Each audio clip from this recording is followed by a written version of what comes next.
So, but the Windbridge does a very, very serious study on that, and so does the Forever Family Foundation. That was headed by Lloyd Auerbach, and Kim Russo is one of those. Teresa Caputo was a member for a long time. Oh, okay. Laura Lynn Jackson was too. Laura also does work for the Windbridge. And so they've been researched by these institutes. So when people talk to me about, well, who do we pay attention to? Who are the real thing? And I'm like, well, I can tell you who's been studied. And that's about all I can really say, as far as who's good and who's not. But, yeah, the ones that offer themselves up to study. That's what we have Is this strictly for contacting the deceased? Or are there other types of mediums and other types of studies that you're doing, or they're doing? Well, they check on brain mapping. They check on EEG mapping. They check on how mediums actually affect the grieving process. Of course, we like to think that it's improving the grieving process, but you don't know, and that's what the scientific part of it is to score it and try to determine if it is improving the process. And they've had some fairly good success rate with that. And there's some published papers out there on the Windbridge site if you want to go look on the work that they're doing there. But there are other institutes out there that are doing similar work. The Forever Family Foundation is one. The Rhine Center in Durham, North Carolina is another. The ARE, I don't know. They've been rather quiet for a while. They're in upstate New York. I wish I really had more time to sit down and actually talk to some of these more to these people. The Institute of Noetic Sciences, I believe, has done some work too. That's in California with Dean Radin. Mainly Julie's been the main person that's been doing most of the work with mediums right now. Cool. Let's discuss a little bit before we get too far going here, the difference between being psychic and being intuitive. There isn't. Okay. The thing to understand with psychic, and a lot of people have difficulty with the nomenclature, and I completely understand why. I wish I had the ability to project to you the schematic I have. It shows it quite well. But there was a schematic that came out in one of the parapsychology handbooks not too long ago that showed the umbrella of what they consider psi. Psi, of course, being human consciousness. And under that umbrella of psi, it's usually split into two different parts of the tree. You have survival psi, which is where you're studying apparitions and ghosts. You're studying mediumship to a point.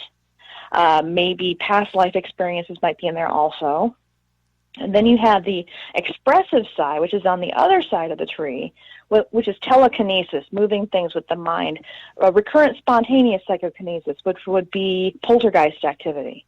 Things that are moving on their own accord, and the living agent isn't aware that they're doing it.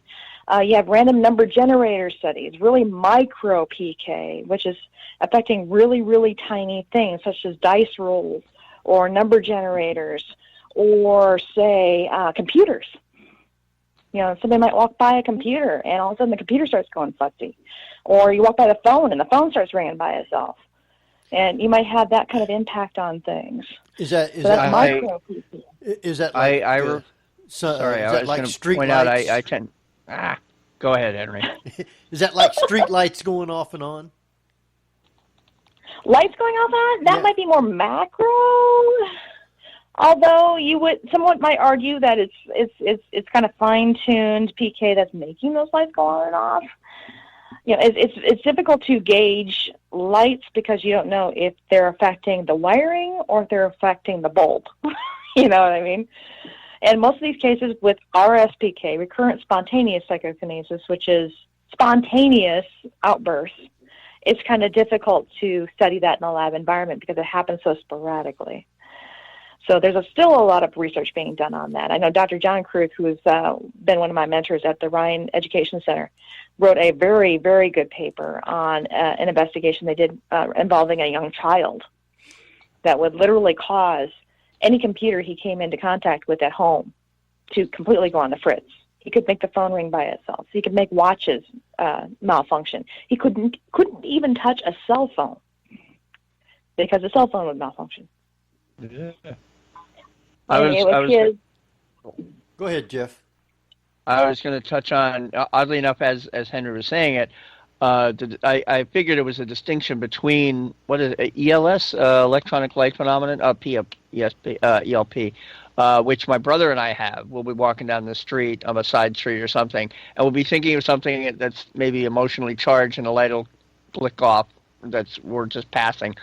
But there's an aspect I refer to as pointless psychism, where I'll be thinking of a song out of nowhere that I hadn't thought for years, and you turn on the radio and that's what's playing, or a TV episode I haven't seen the longest time, and I'll be flipping channels and I'll come across that specific episode. I'm like, oh, that's just weird, and I refer to that as pointless psychism, because it's not like I'm thinking, I wonder what the lottery numbers are, and go win $1 billion. So it sounds like the tree. Oh, go ahead, Geoff. I'm sorry, I was going to say that's the other joke is why somebody's like, well, if you're psychic, how come you don't win the lottery all the time? It doesn't work that way. Actually, Well, how many?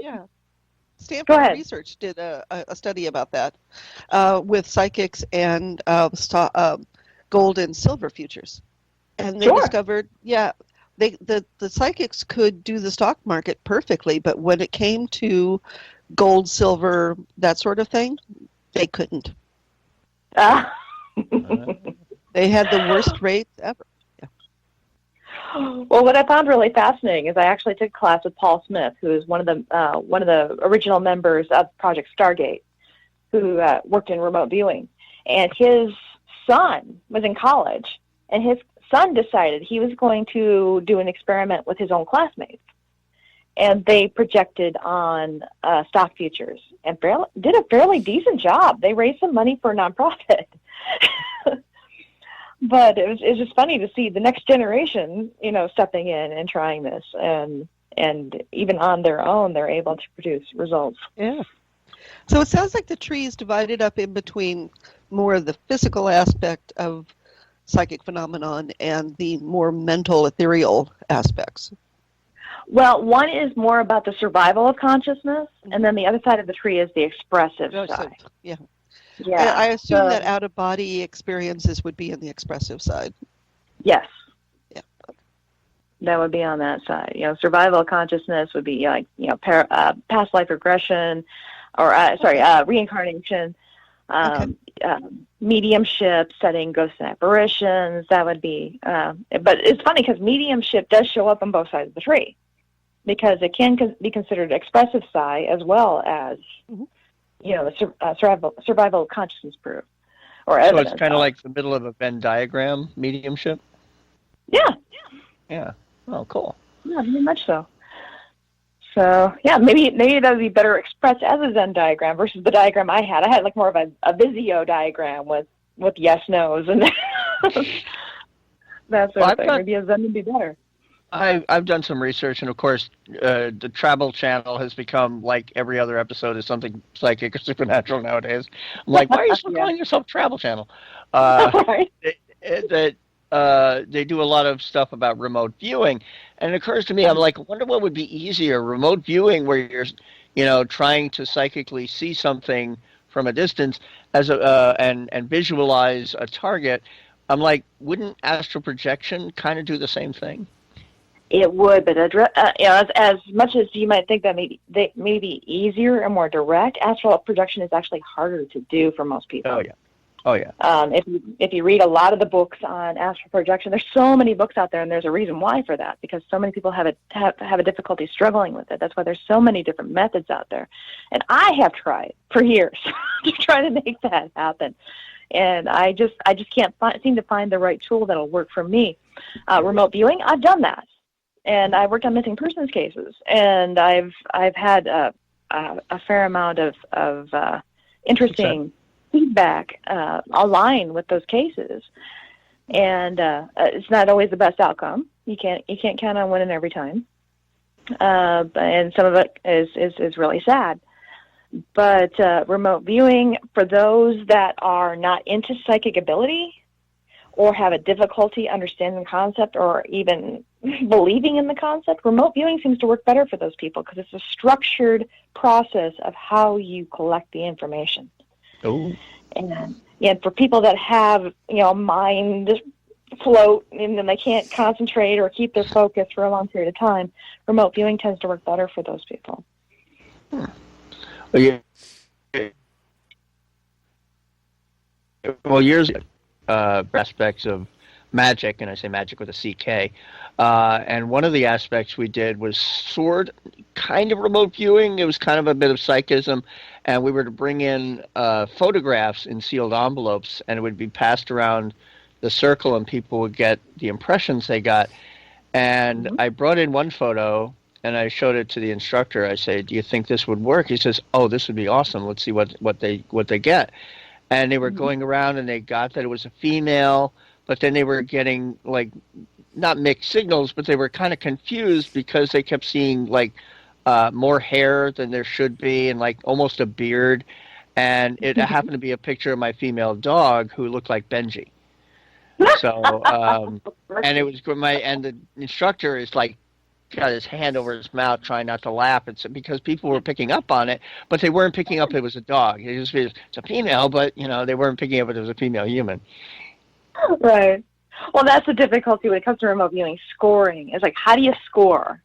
What's a successful remote view versus a non-successful remote view? And I'm sure the United States government had exactly the same problem when they were dealing with whether to continue the program or not, although it does sound like they were able to give quite a bit of information to the government to do certain things. But how do you score these accurately, and what counts as a hit? And that's why sometimes they kind of prepare these photos in a certain way to make the scoring easier. So then, of course, you got a question is like, well, how easy do we make this? How badly do we need the data to be there? And so it's a tough game to play. Now, I Well, always... also, when you stop and look at how remote viewing works, too, and there's various levels of that. Some people can remote view emotional stuff really easy. Yeah. And then there's the more complex stuff, like, do you want to see structures only, or are you trying to get a sense of the nuance of the area that you're trying to remote view? So the scoring can be really off the wall with some people because they're picking up on a different thing. Five sides of the elephant. And I think you've already had Dr. Chuck Kennedy on this show, haven't you? No. If not, we need to get you in touch with him because he's actually done some missing persons cases with remote viewing. And I was privileged to work with his team for a while. And he has a process that he does with remote viewing using a mixture of mediums, psychics, and remote viewers. And he compiles all of that data that he receives from all of them into a matrix. And by filtering it all through a matrix, he can pull out the common elements and get a common picture. So you're not just putting all your chips on one medium or putting all your chips on one remote viewer. You're taking all the information as a whole and performing a composite. And it's not a new process. I know other people have been doing it, but they've actually applied it to missing persons cases with a fairly good degree of success. And his name was Jack Kennedy? Chuck Kennedy. He's at Project Psi out in Chicago. Now, I always But thought... this would be different than, say, the Sylvia Browns of the world who, missing persons in a psychic case would... they might get images, but that's technically not remote viewing, is it?